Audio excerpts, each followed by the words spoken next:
CABG patients with cerebrovascular disease. So, in a patient requiring CABG, can lead a stroke, since stroke is one of the complication of coronary artery bypass graft. So, what are the risk factors and in whom in a patient requiring CABG can develop a stroke? So, the risk factors include patient risk factors. So, if the patient is having already AF, if past history of transient ischemic attack is there, if there is subcortical small cerebral vascular disease, already if the patient is having a risk factors such as diabetes, hypertension, heart failure, unstable angina, if the patient is having recent MI, or when the patient is having severe LV dysfunction, in a patient who is having increased pulse pressure, any condition, or if there is history of CLD or CKD. What are the intraoperative risks that a patient of CABG can lead to a stroke? The intraoperative risks include when the surgery is performed more than 2 hours. When the CABG surgery is performed more than 2 hours. When there is severe decrease in BP during surgery. Or when there is necessity use of IABP, which signifies the patient is landed up in severe hypotension, so intra-aortic ballonic pulsation is required for the normal BP to be maintained. What are the post-operative risk factors? The patient has developed AF, atrial fibrillation, has already developed low cardiac output syndromes.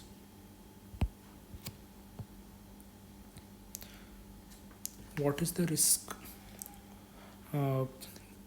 Carotid artery stenosis, there is a risk of developing stroke in a patient.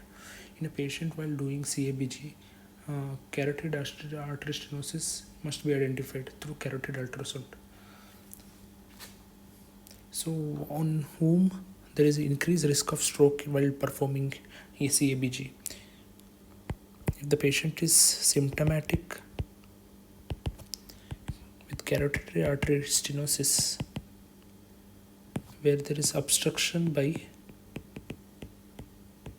50 to 99% in men, or more than 70 to 99% in females, these patients have increased risk of stroke during surgery. Or when there is bilateral asymptomatic carotid artery stenosis, which is blocking more than 80% of bilaterally, or when the patient is unilaterally asymptomatic stenosis,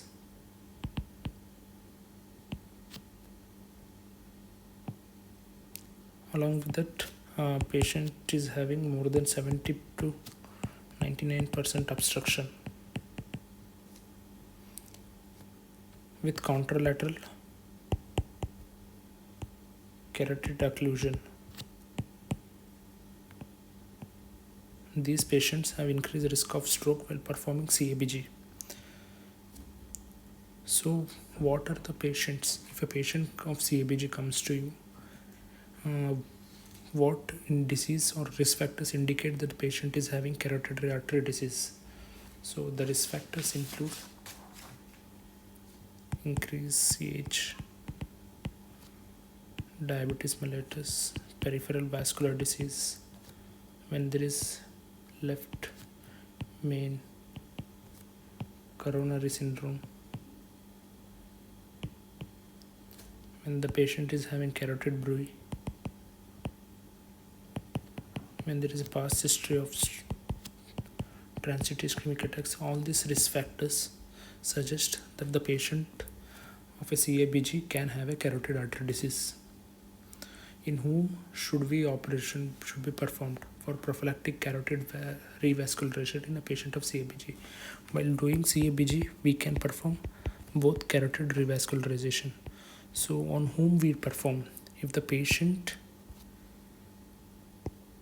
has similarly, the patient is symptomatic carotid artery stenosis 50 to 99% in males and 70 to 99% in female. There is bilateral asymptomatic carotid artery stenosis with 80 to 99% obstruction. If there is unilateral asymptomatic carotid artery stenosis of 70 to 99% in both males and females. It is asymptomatic and it is symptomatic. Two operations should be performed. So CABG along with it, carotid revascularization should be considered if a patient requiring CABG has carotid artery disease.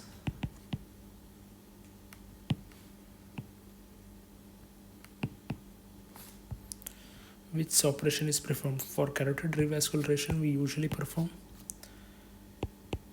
carotid end arterectomy or carotid artery stenting. Since stenting requires antiplatelet therapy, so when we performed along with CABG, there is increased risk of bleeding. So we usually prefer carotid endarterectomy over carotid artery stenosis. In a patient with CABG selected for revascularization, when to do surgery? So both the surgery should be performed simultaneously.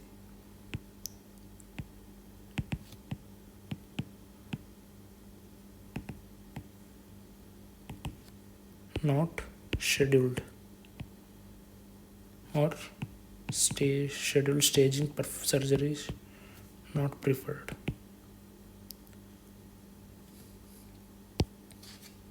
This completes a role of stroke in CABG patients, in a patient requiring CABG.